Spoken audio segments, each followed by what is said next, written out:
اعوذ باللہ من الشیطان الرجیم بسم اللہ الرحمن الرحیم۔ ناظرین محترم السلام علیکم، میں ہوں آپ کا میزبان محمد رئیس احمد اور پیغام قرآن پروگرام کے ساتھ ہم آپ کی خدمت میں حاضر ہیں۔ قرآن کریم کی تلاوت، ترجمہ اور تفسیر پر مشتمل اس مبارک پروگرام میں آپ کا اور ہمارا ساتھ رہتا ہے۔ انشاءاللہ آج پہلے پارے کی سورہ بقرہ کی آیت 82 تا 112 تک آیات کی تلاوت کی جائے گی، ترجمہ پیش کیا جائے گا اور تفسیر پیش کی جائے گی۔ تلاوت قرآن کریم کے لیے ہمارے درمیان موجود ہیں ملک ممتاز و معروف قاری جناب قاری نعمان نعیمی۔ السلام علیکم ورحمۃ اللہ وبرکاتہ۔ وعلیکم السلام ورحمۃ اللہ وبرکاتہ۔ اور ان آیات بینات کی تفسیر کے لیے ہمارے ساتھ موجود ہیں ملک ممتاز و معروف عالم دین حضرت علامہ محمد شہزاد مجددی صاحب۔ السلام علیکم ورحمۃ اللہ وبرکاتہ۔ السلام ورحمۃ اللہ وبرکاتہ۔ الحمدللہ ناظرین گرامی، تلاوت قرآن کریم کا سلسلہ جاری ہے اور ہمارے درمیان ملک کے ممتاز و معروف قاری جناب قاری نعمان نعیمی موجود ہیں جو اللہ کے پاک کلام کی تلاوت فرمائیں گے اور میں انشاءاللہ ترجمہ پیش کروں گا۔ بسم اللہ۔ اعوذ باللہ من الشیطان الرجیم، بسم اللہ الرحمن الرحیم۔ والذین آمنوا وعملوا الصالحات اولئک اصحاب الجنة هم فیہا خالدون۔ میں اللہ کی پناہ میں آتا ہوں شیطان مردود سے۔ اللہ ہی کے نام سے شروع کرتا ہوں جو نہایت رحم فرمانے والا بہت مہربان ہے۔ اور جو لوگ ایمان لائے اور انہوں نے نیک عمل کیے وہ جنتی ہیں، وہی اس میں ہمیشہ رہیں گے۔ وَإِذْ أَخَذْنَا مِيثَاقَ بَنِي إِسْرَائِيلَ لَا تَعْبُدُونَ إِلَّا اللَّهَ وَبِالْوَالِدَيْنِ إِحْسَانًا وَذِي الْقُرْبَى وَالْيَتَامَى وَالْمَسَاكِينِ وَقُولُوا لِلنَّاسِ حُسْنًا وَأَقِيمُوا الصَّلَاةَ وَآتُوا الزَّكَاةَ ثُمَّ تَوَلَّيْتُمْ إِلَّا قَلِيلًا مِّنكُمْ وَأَنتُم مُّعْرِضُونَ۔ اور یاد کرو جب ہم نے بنو اسرائیل سے یہ پختہ عہد لیا کہ تم اللہ کے سوا کسی کی عبادت نہ کرنا اور ماں باپ، رشتہ داروں، یتیموں اور مسکینوں کے ساتھ نیکی کرنا اور لوگوں سے اچھی باتیں کرنا اور نماز قائم کرنا اور زکوٰۃ ادا کرنا، پھر تم میں سے چند لوگوں کے علاوہ تم سب اس عہد سے منحرف ہو گئے اور تم ہو ہی منہ موڑنے والے۔ وَإِذْ أَخَذْنَا مِيثَاقَكُمْ لَا تَسْفِكُونَ دِمَاءَكُمْ وَلَا تُخْرِجُونَ أَنفُسَكُمْ مِنْ دِيَارِكُمْ ثُمَّ أَقْرَرْتُمْ وَأَنْتُمْ تَشْهَدُونَ۔ اور جب ہم نے تم سے یہ پختہ عہد لیا کہ تم ایک دوسرے کا خون نہ بہانا اور نہ ایک دوسرے کو اپنے گھروں سے نکالنا، پھر تم نے اس کا اقرار کیا اور اس عہد پر تم خود بھی گواہی دیتے ہو۔ ثم أنتم هؤلاء تقتلون أنفسكم وتخرجون فريقا منكم من ديارهم تظاهرون عليهم بالإثم والعدوان وإن يأتوكم نسارى تفادوهم وهو محرم عليكم إخراجهم أفتؤمنون ببعض الكتاب وتكفرون ببعض فما جزاء من يفعل ذلك منكم إلا خزي في الحياة الدنيا ويوم القيامة يردون إلى أشد العذاب وما اللہ بغافل عما تعملون۔ پھر تم ہی وہ لوگ ہو جو ایک دوسرے کو قتل کرتے ہو، اور تم اپنے ایک فریق کو ان کے گھروں سے نکالتے ہو، اور تم ان کے خلاف گناہ اور سرکشی میں ایک دوسرے کی مدد کرتے ہو، اور اگر وہ قیدی ہو کر تمہارے پاس آئیں تو تم ان کا فدیہ دیتے ہو، حالانکہ ان کو گھروں سے نکالنا بھی تو تم پر حرام کیا گیا تھا۔ کیا تم کتاب کے بعض حصے پر ایمان لاتے ہو اور بعض حصے کا کفر کرتے ہو؟ سو تم میں سے جو لوگ یہ کام کریں ان کی سزا اس کے سوا اور کیا ہوگی کہ وہ دنیا کی زندگی میں رسوا ہوں، اور قیامت کے دن وہ زیادہ شدید عذاب کی طرف لوٹائے جائیں گے، اور اللہ تمہارے اعمال سے غافل نہیں ہے۔ أولئك الذين اشتروا الحياة الدنيا بالآخرة فلا يخفف عنهم العذاب ولا هم ينصرون۔ یہ وہ لوگ ہیں جنہوں نے دنیاوی زندگی کو آخرت کے بدلے میں خرید لیا، سو نہ ان سے عذاب کم کیا جائے گا اور نہ ان کی مدد کی جائے گی۔ وَلَقَدْ آتَيْنَا مُوسَى الْكِتَابَ وَقَفَّيْنَا مِن بَعْدِهِ بِالرُّسُلِ وَآتَيْنَا عِيسَى ابْنَ مَرْيَمَ الْبَيِّنَاتِ وَأَيَّدْنَاهُ بِرُوحِ الْقُدُسِ أَفَكُلَّمَا جَاءَكُمْ رَسُولٌ بِمَا لَا تَهْوَىٰ استكبرتم ففريقا كذبتم وفريقا تقتلون۔ اور بے شک ہم نے موسیٰ کو کتاب دی اور ان کے بعد لگاتار رسول بھیجے، اور ہم نے عیسیٰ بن مریم کو واضح دلیلیں دی، اور ہم نے روح القدس جبریل سے ان کی تائید کی۔ تو کیا ہر بار ایسا نہیں ہوا کہ جب بھی رسول تمہارے پاس ایسا پیغام لے کر آیا جو تمہاری مرضی کا نہ تھا تو تم نے تکبر کیا، رسولوں کے ایک گروہ کی تم تکذیب کرتے تھے اور ایک گروہ کو تم قتل کرتے تھے۔ وقالوا قلوبنا غلف بل لعنهم الله بكفرهم فقليلا ما يؤمنون۔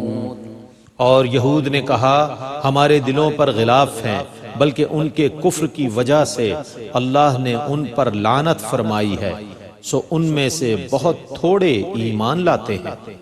ولما جاءهم كتاب من عند الله مصدق لما معهم وكانوا من قبل يستفتحون على الذين كفروا فلما جاءهم ما عرفوا كفروا به فلعنة الله على الكافرين۔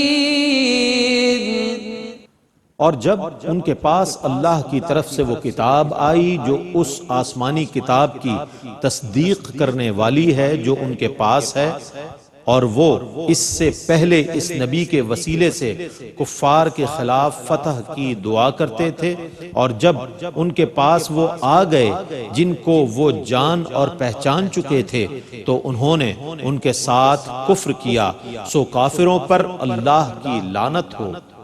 بئس ما اشتروا به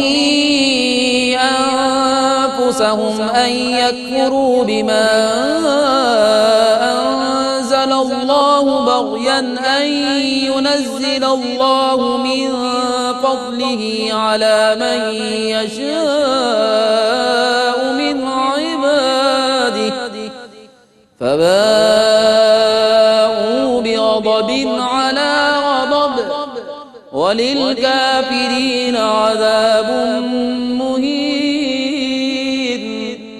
کیسی بری چیز ہے وہ جس کے معاوضے میں انہوں نے اپنی جانوں کو فروخت کیا ہے، کہ وہ اس کتاب کا کفر کریں جس کو اللہ نے نازل کیا ہے، اس پر سرکشی کرتے ہوئے کہ اللہ اپنے فضل سے اپنے بندوں میں سے جس پر چاہے کتاب نازل فرماتا ہے، وہ غضب در غضب میں آ گئے اور کافروں کے لیے ذلیل و خوار کرنے والا عذاب ہے۔ وَإِذَا قِيلَ لَهُمْ آمِنُوا بِمَا أَنزَلَ اللَّهُ قَالُوا نُؤْمِنُ بِمَا أُنزِلَ عَلَيْنَا وَيَكْفُرُونَ بِمَا وَرَاءَهُ وَهُوَ الْحَقُّ مُصَدِّقًا لِمَا مَعَهُمْ قُلْ فَلِمَ تَقْتُلُونَ أَنبِيَاءَ اللَّهِ مِن قَبْلُ إِن كُنتُم مُّؤْمِنِينَ۔ اور جب ان سے کہا جاتا ہے کہ ان تمام کتابوں پر ایمان لاؤ جن کو اللہ نے نازل کیا، تو کہتے ہیں ہم اس پر ایمان لائیں گے جو ہم پر نازل کیا گیا ہے، اور اس کے ماں سوا کا کفر کرتے ہیں، حالانکہ وہ حق ہے، اور جو اصل کتاب ان کے پاس ہے اس کی تصدیق کرنے والا ہے۔ آپ کہیے اگر تم تورات پر ایمان لانے والے ہو تو اس سے پہلے انبیاء کو کیوں قتل کرتے تھے؟ وَلَقَدْ جَاءَكُم مُّوسَىٰ بِالْبَيِّنَاتِ ثُمَّ اتَّخَذْتُمُ الْعِجْلَ مِن بَعْدِهِ وَأَنتُمْ ظَالِمُونَ۔ اور بے شک تمہارے پاس موسیٰ واضح دلائل لے کر آئے، پھر تم نے اس کے بعد بچھڑے کو معبود بنا لیا اور تم ظالم تھے۔ وَإِذْ أَخَذْنَا مِيثَاقَكُمْ وَرَفَعْنَا فَوْقَكُمُ الطُّورَ خُذُوا مَا آتَيْنَاكُمْ بِقُوَّةٍ وَاسْمَعُوا قَالُوا سَمِعْنَا وَعَصَيْنَا وَأُشْرِبُوا فِي قُلُوبِهِمُ الْعِجْلَ بِكُفْرِهِمْ قُلْ بِئْسَ مَا يَأْمُرُكُمْ بِهِ إِيمَانُكُمْ إِن كُنتُم مُّؤْمِنِينَ۔ اور جب ہم نے تم سے پختہ عہد لیا اور پہاڑ طور کو تم پر اٹھایا اور فرمایا جو ہم نے تم کو دیا ہے اس کو مضبوطی سے لو اور سنو، انہوں نے کہا ہم نے سنا اور نافرمانی کی، ان کے کفر کی وجہ سے ان کے دلوں میں بچھڑا بسا دیا گیا تھا۔ آپ کہیے اگر تم تورات پر ایمان لانے والے ہو تو یہ کیسی بری چیز ہے جس کا تمہیں تمہارا ایمان حکم دیتا ہے۔ قُلْ إِن كَانَتْ لَكُمُ الدَّارُ الْآخِرَةُ عِندَ اللَّهِ خَالِصَةً مِّن دُونِ النَّاسِ فَتَمَنَّوُا الْمَوْتَ إِن كُنتُمْ صَادِقِينَ۔ آپ کہیے کہ اگر دار آخرت اللہ کے نزدیک اور لوگوں کی بجائے خصوصیت سے تمہارے لیے ہے تو اگر تم سچے ہو تو موت کی تمنا کرو۔ وَلَن يَتَمَنَّوْهُ أَبَدًا بِمَا قَدَّمَتْ أَيْدِيهِمْ وَاللَّهُ عَلِيمٌ بِالظَّالِمِينَ۔ اور جو اعمال وہ پہلے کر چکے ہیں ان کی وجہ سے وہ موت کی ہرگز تمنا نہیں کریں گے، اور اللہ ظالموں کو خوب جاننے والا ہے۔ وَلَتَجِدَنَّهُمْ أَحْرَصَ النَّاسِ عَلَى حَيَاةٍ وَمِنَ الَّذِينَ أَشْرَكُوا يَوَدُّ أَحَدُهُمْ لَوْ يُعَمَّرُ أَلْفَ سَنَةٍ وَمَا هُوَ بِمُزَحْزِحِهِ مِنَ الْعَذَابِ أَن يُعَمَّرَ وَاللَّهُ بَصِيرٌ بِمَا يَعْمَلُونَ۔ اور آپ ضرور دیکھیں گے کہ وہ اور لوگوں سے اور مشرکین سے بھی زیادہ زندگی کے دلدادہ ہیں۔ ان میں سے ہر ایک شخص یہ خواہش رکھتا ہے کہ کاش اس کی عمر 1000 سال ہو۔ اور یہ عمر اسے دے دی جائے تو یہ اس کو عذاب سے دور کرنے والی نہیں ہے، اور جو کچھ یہ کر رہے ہیں اس کو اللہ خوب دیکھنے والا ہے۔ قل من كان عدوا لجبريل فإنه نزله على قلبك بإذن الله مصدقا لما بين يديه وهدى وبشرى للمؤمنين۔ آپ کہیے کہ جو شخص جبریل کا دشمن ہے تو ہوا کرے، پس بے شک اسی جبریل نے اللہ کے حکم سے آپ کے دل پر قرآن نازل کیا جو ان آسمانی کتابوں کی تصدیق کرنے والا ہے جو اس کے نزول سے پہلے موجود ہیں، اور وہ مومنین کے لیے ہدایت اور بشارت ہے۔ من كان عدوا لله وملائكته ورسله وجبريل وميكال فإن الله عدو للكافرين۔ جو شخص اللہ کا، اس کے فرشتوں کا، اس کے رسولوں کا اور جبریل کا اور میکائیل کا دشمن ہے تو اللہ کافروں کا دشمن ہے۔ وَلَقَدْ أَنزَلْنَا إِلَيْكَ آيَاتٍ بَيِّنَاتٍ وَمَا يَكْفُرُ بِهَا إِلَّا الْفَاسِقُونَ۔ اور بے شک اے رسول ہم نے آپ کی طرف واضح آیتیں نازل کی ہیں، اور ان آیتوں کا صرف فاسق ہی انکار کرتے ہیں۔ أَوَكُلَّمَا عَاهَدُوا عَهْدًا نَبَذَهُ فَرِيقٌ مِّنْهُمْ بَلْ أَكْثَرُهُمْ لَا يُؤْمِنُونَ۔ کیا یہ حقیقت نہیں ہے کہ جب بھی یہ کوئی عہد کرتے ہیں تو ان کا ایک گروہ اس عہد کو پس پشت ڈال دیتا ہے، بلکہ ان میں سے اکثر ایمان نہیں لاتے۔ وَلَمَّا جَاءَهُمْ رَسُولٌ مِّنْ عِندِ اللَّهِ مُصَدِّقٌ لِّمَا مَعَهُمْ نَبَذَ فَرِيقٌ مِّنَ الَّذِينَ أُوتُوا كِتَابَ اللَّهِ وَرَاءَ ظُهُورِهِمْ كَأَنَّهُمْ لَا يَعْلَمُونَ۔ اور جب ان کے پاس اللہ کی طرف سے وہ عظیم رسول آئے جو اس آسمانی کتاب کی تصدیق کرنے والے ہیں جو ان کے پاس ہے، تو اہل کتاب کے ایک گروہ نے اللہ کی کتاب تورات کو اس طرح اپنے پس پشت پھینک دیا گویا انہیں کچھ علم ہی نہیں ہے۔ وَاتَّبَعُوا مَا تَتْلُو الشَّيَاطِينُ عَلَى مُلْكِ سُلَيْمَانَ وَمَا كَفَرَ سُلَيْمَانُ وَلَكِنَّ الشَّيَاطِينَ كَفَرُوا يُعَلِّمُونَ النَّاسَ السِّحْرَ وَمَا أُنزِلَ عَلَى الْمَلَكَيْنِ بِبَابِلَ هَارُوتَ وَمَارُوتَ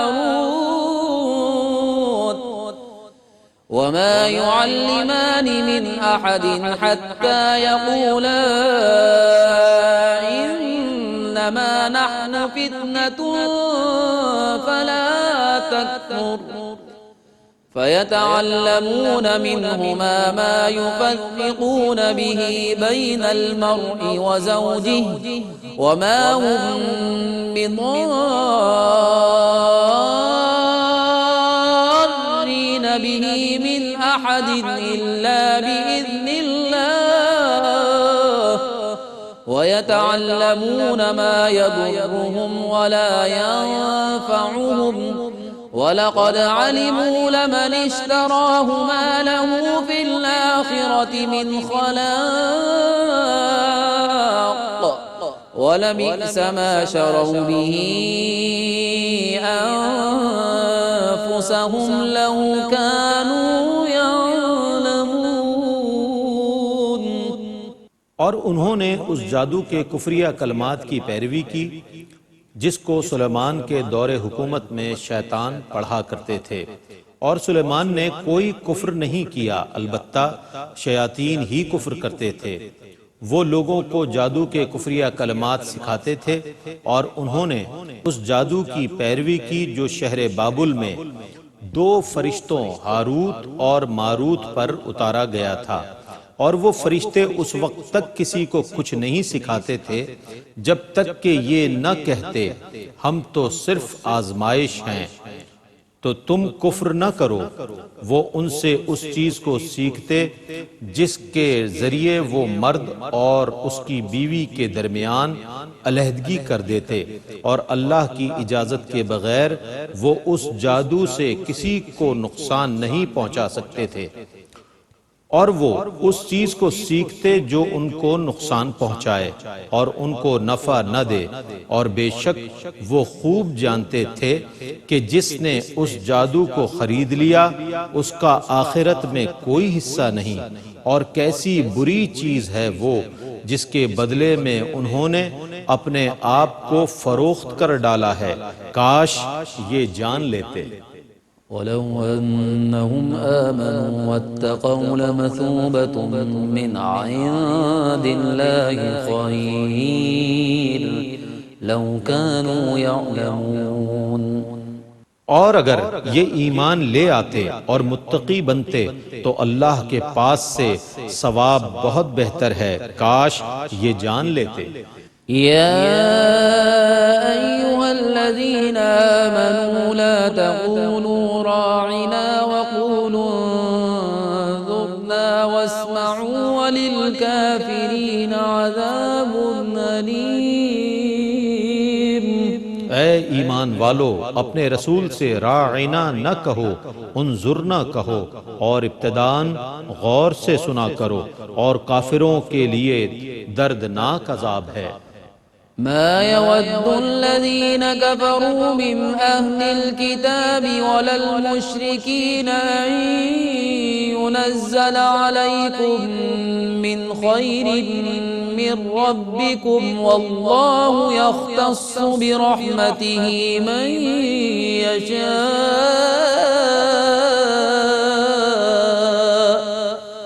والله ذو الفضل العظيم۔ کافروں میں سے اہل کتاب اور مشرکین یہ نہیں پسند کرتے کہ تمہارے رب کی طرف سے تم پر کوئی خیر وحی نازل کی جائے، اور اللہ جس کو چاہے اپنی رحمت کے ساتھ خاص کر لیتا ہے، اور اللہ بڑے فضل والا ہے۔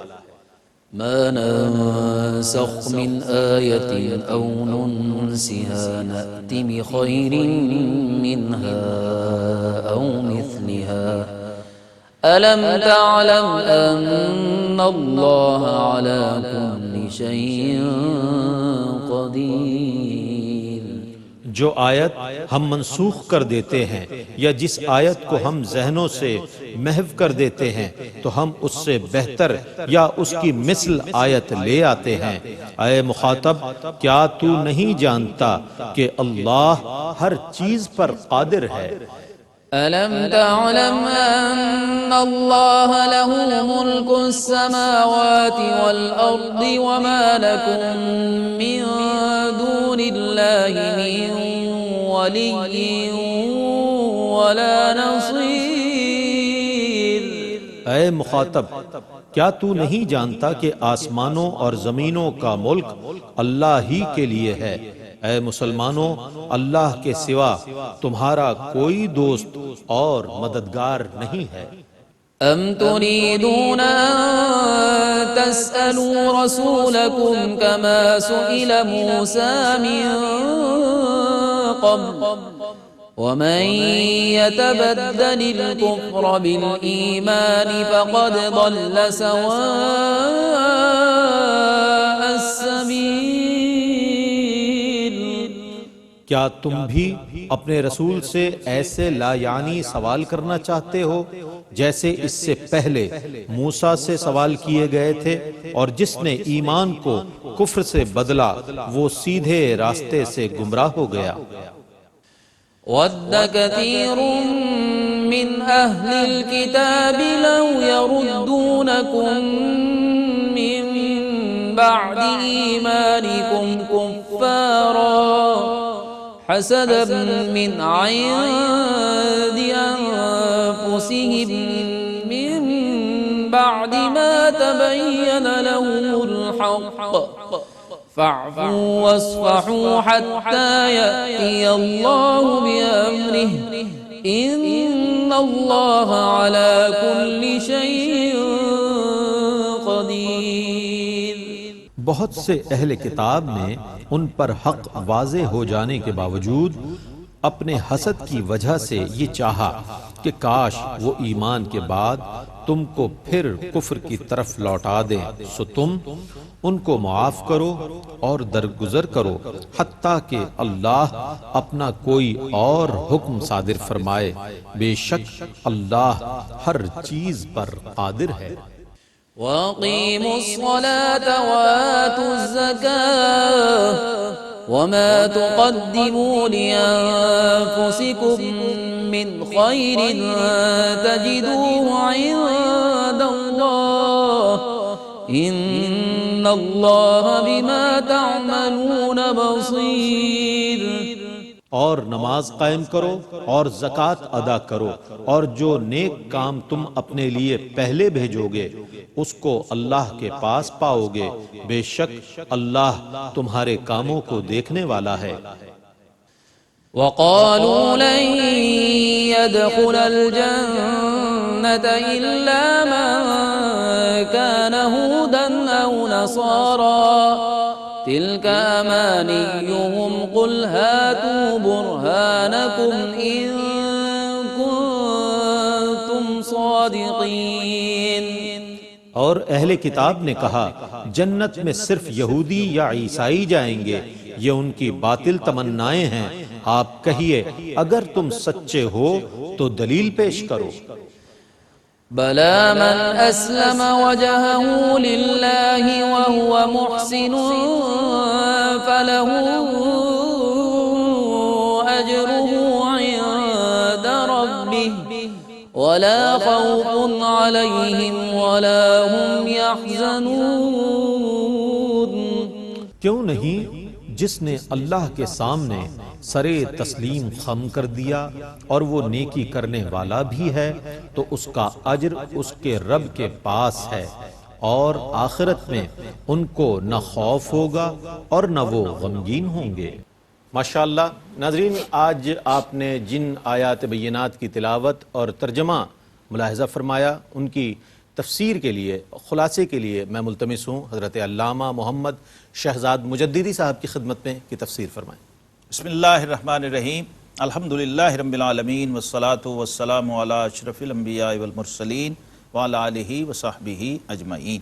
ناظرین محترم، سورہ البقرہ ہے پہلا پارہ، اور قرآن پاک کے تفسیری خلاصے کا آپ کی خدمت میں پیش کرنے کا شرف ہم حاصل کر رہے ہیں، اور اس خلاصہ تفسیر میں ہم بنی اسرائیل کا تذکرہ اس کو پڑھ رہے ہیں۔ اللہ تبارک و تعالیٰ نے بنی اسرائیل پر جو انعامات فرمائے، جو مہربانیاں فرمائیں، اور ان کے لیے جن معجزات کا صدور اور ظہور ہوا اس کا تذکرہ آپ نے سنا، اور اس پر اس قوم بنی اسرائیل کا جو رویہ اور رد عمل سامنے آیا، قرآن پاک نے ایک آئینے کی شکل میں اسے ہمیں دکھایا، اہل قرآن کو دکھایا جو قرآن پر ایمان رکھنے والے ہیں، اور اس کے نتائج اور اس کے اثرات کو قرآن نے بیان کیا تاکہ دیکھنے والے، پڑھنے والے اس سے عبرت حاصل کر سکیں، سبق حاصل کر سکیں، اور سامان رشد و ہدایت حاصل کر سکیں۔ اب ہم پہلے پارے کے نصف سے آگے پڑھ رہے ہیں، یعنی تیسرے ربع کا تفسیری خلاصہ۔ قرآن پاک نے بنی اسرائیل کی کساوت قلبی کو بیان کرنے کے بعد اس میثاق کا اور اس وعدے کا ذکر کیا جو قوم بنی اسرائیل سے لیا گیا تھا۔ اور جب ہم نے بنی اسرائیل سے عہد لیا کہ وہ عہد کیا تھا کہ اللہ کے سوا کسی کی عبادت نہ کرو گے، بنیادی بات یہ ہے کہ عقیدہ توحید پر قائم رہو گے اور شرک کا ارتکاب نہیں کرو گے، اور ساتھ ہی فرمایا وَبِالْوَالِدَيْنِ احسانا۔ یہ بھی بہت اہم ایک نقطہ ہے قرآن پاک میں کہ رب کائنات نے والدین کے حق کو اپنے حق کے بندگی کے ساتھ ثابت رکھا۔ سبحان اللہ، واہ۔ بہت اہم اور توجہ طلب یہ مقامات ہیں قرآن کے، جہاں پر سورہ بنی اسرائیل کے اندر فرمایا وَقَضَىٰ رَبُّكَ أَلَّا تَعْبُدُوا إِلَّا إِيَّاهُ وَبِالْوَالِدَيْنِ إِحْسَانًا۔ اللہ، یہ تمہارے رب کا فیصلہ ہے، کسی اور کا نہیں۔ کیا بات، تو اس میں ہمیں سمجھنا ہے کہ اولاد پر والدین کے حق کو کس درجہ اہمیت دی گئی ہے۔ قرآن نے اشارہ کیا اور سورہ لقمان میں فرمایا نشکر لی وَلِوَالِدَيْكَ، میرا بھی شکر کرو، اپنے والدین کا بھی شکر ادا کرو۔ اور یہاں میثاق کی شکل میں بیان کیا جا رہا ہے، یعنی یہ ایگریمنٹ ہوا ہے، اس کی خلاف ورزی کی اجازت کسی صورت میں نہیں ہوگی۔ جس طرح توحید کے ساتھ وابستگی ضروری ہے، جس طرح شرک سے اجتناب ضروری ہے، اسی طرح والدین کی خدمت، حسن سلوک اور ان کے ساتھ احسان بھی ضروری ہے۔ سبحان اللہ۔ پھر ذوی القربا، اپنے رشتہ داروں، یتیموں اور مسکینوں کے ساتھ حسن سلوک کی بات ہو رہی ہے، اور بہت ہی توجہ طلب، بہت ہی اہم بات اسٹیج والوں کے لیے، ممبر والوں کے لیے، محراب والوں کے لیے، وَقُولُوا لِلنَّاسِ حُسْنًا، سبحان اللہ، سبحان اللہ، اور لوگوں سے اچھی بات کہو، کیا بات، اچھے لہجے میں بات کرو، میٹھے لہجے میں بات کرو، الفاظ کا چناؤ، لہجہ، ادائیگی، یہ ساری چیزیں اس کے اندر کاؤنٹ ہوتی ہیں۔ ایسی خوبصورت اور اچھی بات کو نبی کریم علیہ السلام نے صدقہ فرمایا، واہ واہ، سبحان جو آپ کی زبان سے نکلے تو آپ کے لیے بھی بہتر ہو، اور جو اس کو سن رہا ہے اس کے لیے بھی نافع ہو۔ سبحان اللہ، خیر الناس من ینفع الناس، فرمائے بہترین انسان وہ ہے جو دوسروں کے لیے زیادہ نافع ہو۔ اسی طرح نماز کے قائم کرنے کا حکم آ گیا، وَأَقِیمُوا الصَّلَاةَ وَآتُوا الزَّکَاةَ، نماز کو پڑھنا نہیں ہے، نماز کو قائم کرنا ہے۔ اللہ، بہت بات سمجھنے کی ہے ناظرین۔ نماز کو پڑھنا یہ ہے کہ آپ آئے اور ایک فرض سمجھ کے ادا کر کے چلے گئے، اور نماز کو قائم کرنا کیا ہے؟ کیا آپ آئے اور ایسی اپنی حاضری پیش کی اپنے مالک و مولا کی بارگاہ میں کہ جسمانی طور پہ تو چلے گئے لیکن روحانی طور پہ نماز ہی سبحان میں رہے، اللہ، سبحان اللہ، سبحان اور ایک نماز کے بعد دوسری نماز تک آپ کا دل وہیں لگا رہا، اللہ، دل مسجد میں اٹکا رہا، خود آ گئے تو کیا ہوا؟ نماز قائم رہی، نماز تو ختم ہوئی ہی نہیں۔ اصل میں نماز کے قیام کا بنیادی مقصد ہی یہ تھا کہ آپ مستقل حالت نماز میں رہیں، اللہ، اور یہ اسلام کا کمال ہے۔ دنیا کے کسی اور نظام عبادت کے پاس ایسا اہتمام نہیں ہے کہ وہ آپ کو 24 گھنٹے عبادت میں مشغول رکھے۔ کیا بات، پھر آپ نے زکوٰۃ بھی ادا کرنی ہے، کیونکہ حدیث پاک میں لا صلاۃ لمن لم یزکی، جو زکوٰۃ نہیں دیتا اس کی نماز ہوتی ہی نہیں ہے۔ تو یہ اہمیت بیان کر دی، اور ساتھ ہی ساتھ بنی اسرائیل کا ایک علمی بددیانتی کا رویہ جو آج بھی ہمارے لیے رہنمائی کا بہت بڑا سامان ہے، اس کو قرآن نے پوائنٹ آؤٹ کیا ہے۔ علمی خیانت اور ایکیڈیمک بددیانتی، ڈس آنیسٹی، کہ آپ کتاب کے کسی ایک حصے پر، ایک جز پر تو ایمان رکھیں، دوسرے کا انکار کر دیں۔ یعنی آپ اصل میں اللہ کو اپنا معبود نہیں بنا رہے، بلکہ کیا کر رہے ہیں؟ آپ اپنی خواہش کی پرستش میں لگ گئے۔ افرائیت من اتخذ الہہ ہوا، فرمایا حبیب آپ نے اس شخص کو نہیں دیکھا جس نے اپنی خواہش کو ہی اپنا معبود بنا لیا۔ وہ سمجھتا ہے کہ میں اللہ کی بندگی کر رہا ہوں، لیکن اس کے سینے میں کئی طرح کے بت کدے اور صنم کدے بنے ہوئے ہیں، خواہشات کے بت بنے ہوئے ہیں۔ جسے حکیم الامت علامہ اقبال نے کہا تیرا دل تو ہے صنم آشنا، تجھے کیا ملے گا نماز میں؟ اب جب خواہشات کے بت اور تعصبات کے بت اور توہمات کے بت سینے میں سجے ہیں اور بندہ نماز میں اور سجدے میں ہے، تو ناظرین مکرم اس کی نماز اور اس کا سجدہ سوائے اس کے کیا ہے کہ فوائل للمصلین الذین هم عن صلاتهم ساہون، نمازی ہو کے بھی ہلاکت اور بربادی اس کا مقدر ہو گئی۔ یہ وہ لوگ تھے کہ تورات کے ان حصوں پر ایمان رکھتے اور انہیں بیان بھی کرتے لوگوں کے سامنے جو ان کی طبیعت اور مزاج کے مطابق ہوتے اور ان کے مزاج کے خلاف نہ ہوتے۔ جو باتیں ان کی جو معاشرتی زندگی تھی، جو ان کے سیاسی رویے تھے، جو ان کی مذہبی نظریات تھے، اس سے ٹکراتی تھیں، خواہ وہ آیات تورات ہی کیوں نہ ہوں، یہ اس کو چھپا دیا کرتے تھے، بیان نہیں کیا کرتے تھے۔ تو قرآن نے تعبیر کیا اس کو، افتؤمنون ببعض الکتاب وتکفرون ببعض، کہ اے ظالم لوگو کیا تم اللہ کی اس کتاب کے ایک حصے پہ ایمان لاؤ گے اور ایک کا انکار کر دو گے؟ تو بہت اہم بات ہمیں قرآن نے یہ سبق دیا ہے کہ ادخلوا فی السلم کافہ، اللہ سبحان اللہ، اے لوگو اسلام کے دائرے میں پورے پورے داخل ہو جاؤ۔ یہاں یہ نہیں چلے گا کہ آدھی تیری مرضی اور آدھی میری، ایسا نہیں، پورے آنا ہوگا۔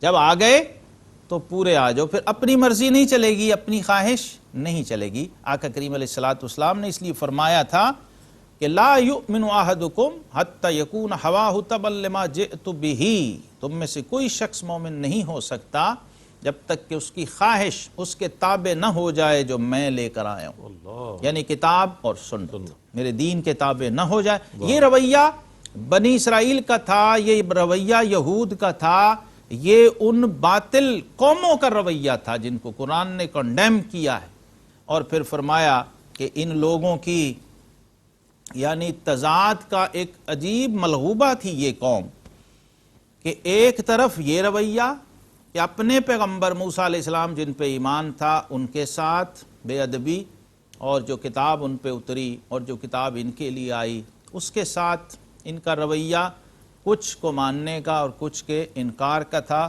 دوسری طرف کیا تھا، بنی اسرائیل جب جنگوں کے لیے نکلا کرتے تھے تو ان کا ایک طریقہ تھا جس کو قرآن نے بیان کیا ہے سورہ البقرہ آیت 89 میں، وَلَمَّا جَاءَهُمْ كِتَابٌ مِّنْ عِنْدِ اللَّهِ مُصَدِّقٌ لِّمَا مَعَهُمْ، جب ان کے پاس اللہ کی وہ کتاب یعنی قرآن آیا۔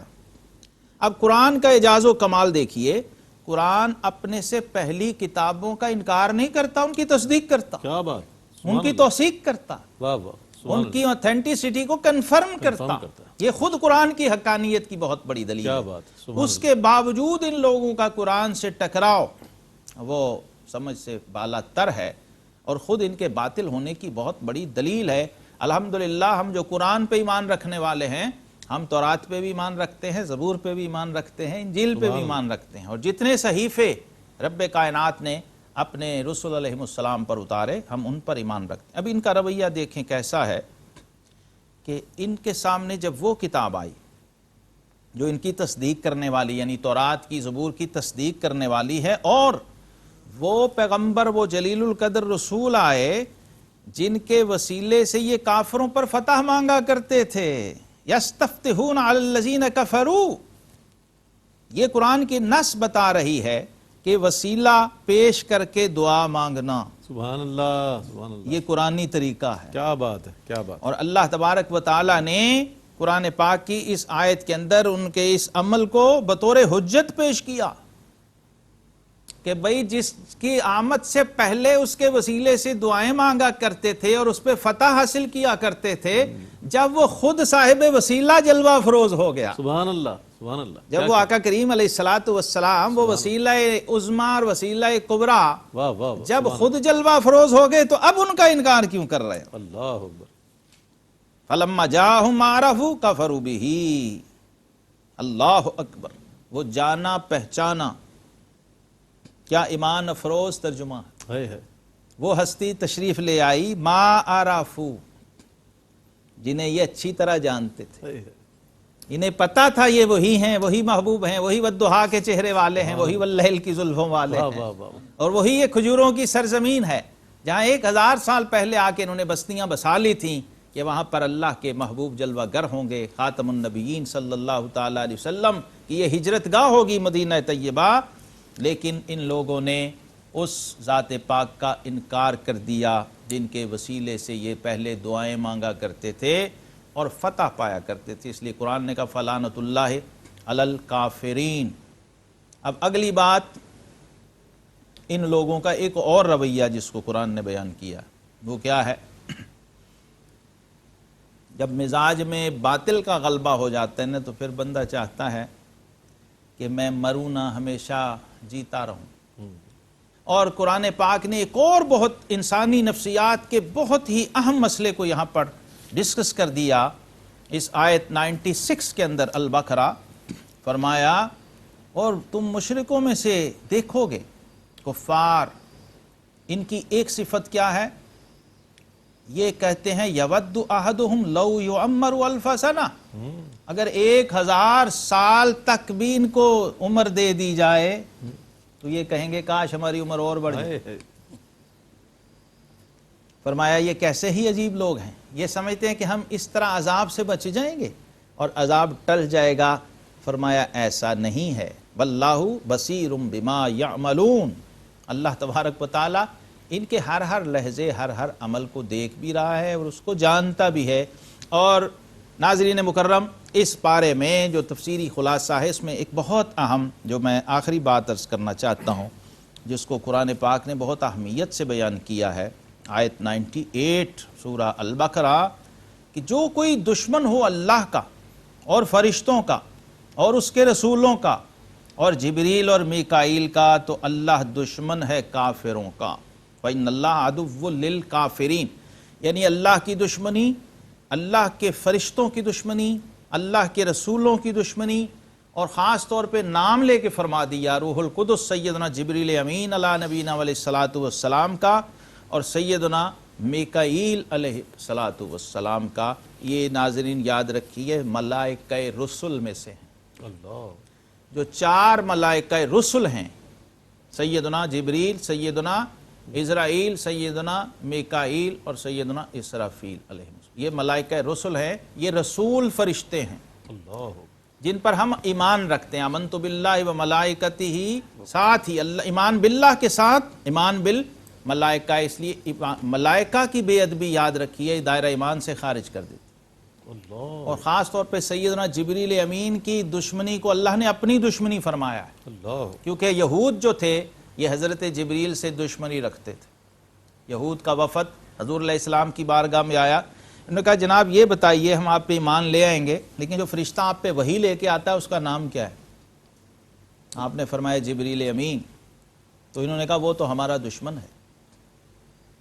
تو اللہ نے فرمایا جو جبریل کا دشمن ہے وہ میرا بھی دشمن ہے اور میں اس کا دشمن ہوں۔ آج ہمارے ہاں سیدنا جبریل امین علیہ السلام کی بے ادبی کو لوگ فضیلت سمجھتے ہیں اور توہین آمیز رویہ اختیار کیا جاتا ہے۔ آپ قرآن پاک کا مطالعہ کیجئے تو قرآن آپ کو بتائے گا کہ وہ شخص جو جبریل کی گستاخی کرتا ہے گویا وہ گستاخ رسول ہے، کیونکہ جبریل امین فرشتے ہیں اور رسول ہیں، اور قرآن کہتے ہیں اللہ یصطفی من الملائکۃ رسلا ومن الناس، اللہ فرشتوں میں سے بھی رسول چنتا ہے اور انسانوں میں سے بھی رسول چنتا ہے۔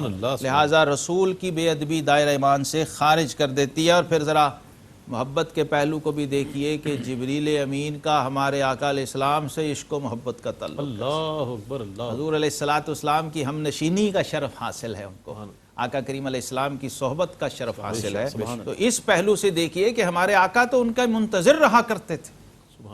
جبریل امین کی محبت حضور صلی اللہ تعالیٰ علیہ وسلم سے اور ہمارے آقا علیہ السلام کی محبت جبریل سے ہمیں یہ دعوت دیتی ہے کہ ہم حضرت سیدنا جبریل امین علیہ الصلوۃ والسلام ان کی محبت، ان کے مقام اور ان کے مرتبہ کو فراموش نہ کریں۔ اور آخری نقطہ میں عرض کرتا ہوں آج کی گفتگو کا، یہاں پر ایک خاص رویہ جو یہود سے مستعار ہو کے منافقین مدینہ میں آیا۔ کچھ ایسے لوگ بھی تھے جو بظاہر کلمہ پڑھ چکے تھے، جن کا ابتداء میں ذکر آ گیا منافقین کا، اور سب سے زیادہ یعنی آیات جو ہیں منافقین کے تذکرے میں آئیں۔ یعنی قرآن نے 3 کیٹیگریز میں انسان کو تقسیم کیا ہے، ایک مومنین، ایک کافرین اور تیسرا منافقین۔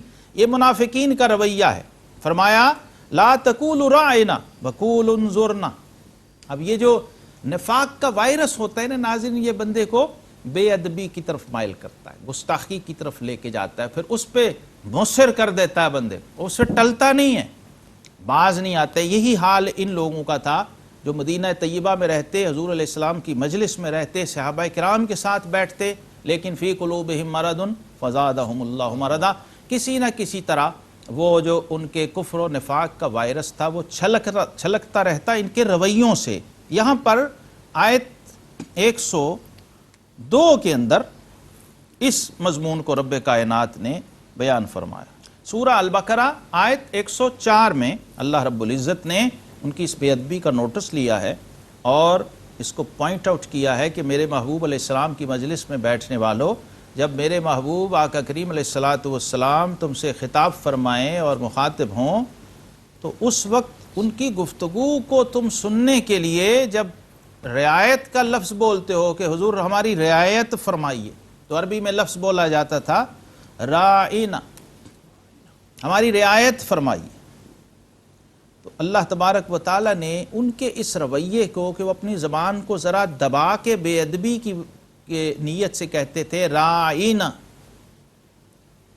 جس کا معنی بنتا ہے اے ہمارے چرواہے، تو اللہ تبارک و تعالیٰ نے اس محتمل المعنی لفظ کو بھی گوارا نہیں کیا جس کا دوسرا معنی بے ادبی پر مبنی. اپنے محبوب علیہ السلام کی بارگاہ میں تو قرآن پاک کی آیات نازل فرما دیں، فرمایا آج سے اے میرے محبوب کے ماننے والے صحابہ ایمان والو یہ ٹرم اور یہ اصطلاح ہی تبدیل ہو گئی.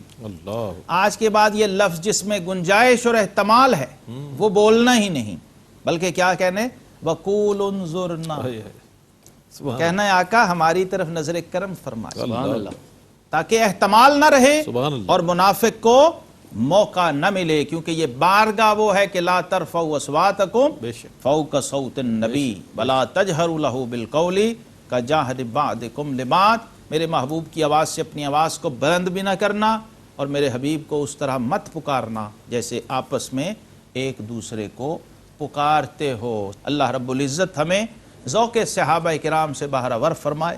وآخر دعوانا ان الحمدللہ رب العالمین. ماشاءاللہ، جزاک اللہ خیر. ناظرین گرامی، پہلا پارہ سورہ بقرہ آیت 82 تا 112 کی تلاوت، ترجمہ اور ایمان افروز خلاصہ اور تفسیر آپ نے اور ہم نے ملاحظہ فرمائی. سعادت کی سفر میں آپ اور ہم شریک سفر رہے. ARYQ-TV کا یہی پیغام ہے کہ قرآن پڑھیے، قرآن کا فہم پیدا کیجئے، قرآن کا پیغام لوگوں تک پہنچائیے اور قرآن سے پیار کیجئے اور قرآن کے احکامات کے مطابق اپنی زندگی کو بسر کیجئے. اسی کے ساتھ اپنے میزبان محمد رئیس احمد کو اجازت دیجئے. اللہ حافظ.